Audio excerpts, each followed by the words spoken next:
Hello, I hope you can hear me.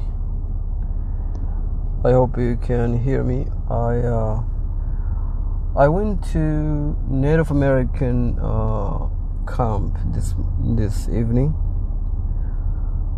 Basically, Native American, the first American native that apparently discovered United States before everybody else come to the United States, are struggling to survive. Most of them already died. They don't exist in large numbers anymore. Even those who exist are normally reduced to living. They're reduced to living in reservations. Nobody give them jobs. If they apply for jobs, as soon as they know that the people that the company don't hire Native American for some reason. I have no idea why this is. I think there are ingrained reason for this, but Minneapolis have a very large native population. You see them living under the highway. They live under the highway bridge. You see them living on the sidewalk, and they don't even have shelters. If most of the shelters in Minneapolis, there are money shelters. Kick them out. They don't allow Native American to go to the shelters. A lot of Native American. I used to work in the shelter. One thing I should tell you, I worked as people that when someone come in, they're homeless, they need a place to stay.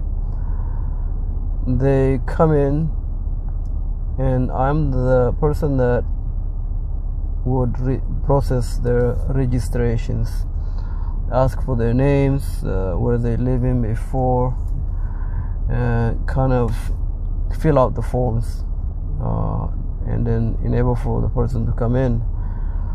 This is not my requirement, but the shelters where I work, they require the person who was homeless need to have ID, need to have a social security numbers. And so most of the times Native American don't have, a lot of them, because they're homeless. They've been homeless for most of their lives, for whatever reason. They don't have all this required document to be able to get help.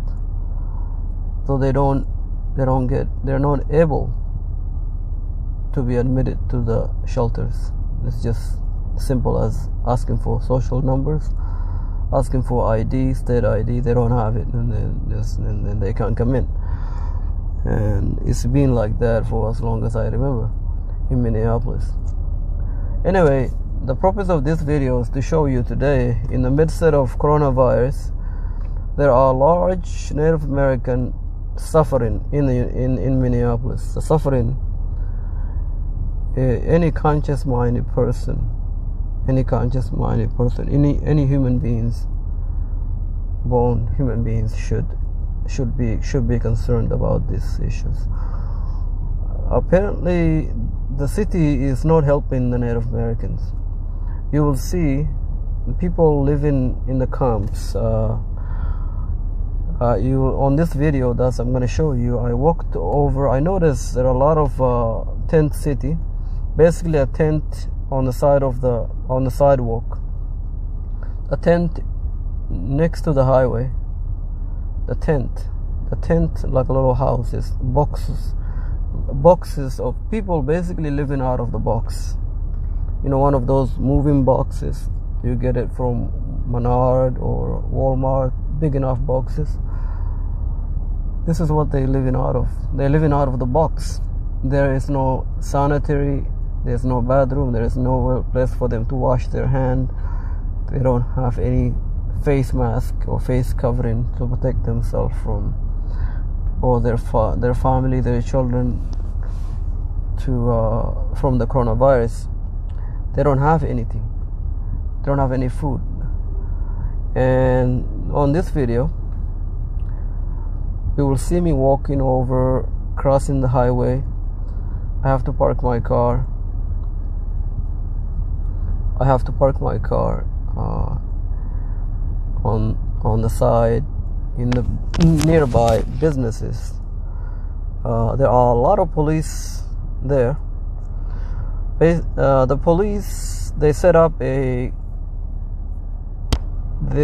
is amazing. This is what amazes me. Also, you will see there are 4 police cars surrounding this Native American people living on the tent, inside the tent. And there are also surveillance cameras set up to watch these people. Their every move is being watched through the surveillance setup. Surveillance is basically set up. They have these large metal like a light bulbs on each side of the camp, each side of the sidewalk where these people are living on the side of the highway, on the sidewalk. There are bicyclists, the people who bikes. There are roads that go on this camp for the bicycle. There are a road that goes along the highway that's used by bicycle. And you will see this is me crossing the highway.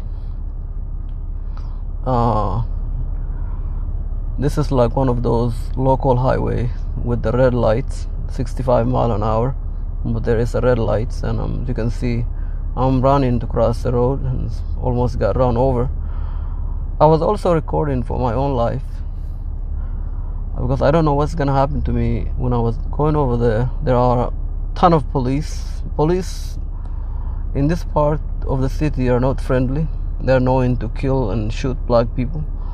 I'm a young black man. I'm very concerned about how these people, the condition how these people are living under, the condition with which they living under, their children is living under. They have no food, they have no sanitary, they have no face mask or face covering to protect themselves from this disease. Is outrageous what's happening to these people. As I walked up, as you can see, those roads were used for bicycle, and there are the camp. When they first set out the camps, just 1 or 2 people start putting down the tents and just living under it. There used to be no fences around them. The police decided to put the fences around them, literally putting them in turning the place into prison. As you can see, those tall pole is surveillance cameras. See that? Those are surveillance cameras. Surveillance cameras, the one right there and the other one next to it. And there are also police. Those black cars, you will see there's a police ahead, all the way on the top of the hill. There's one police car there. As I walk around, try to observe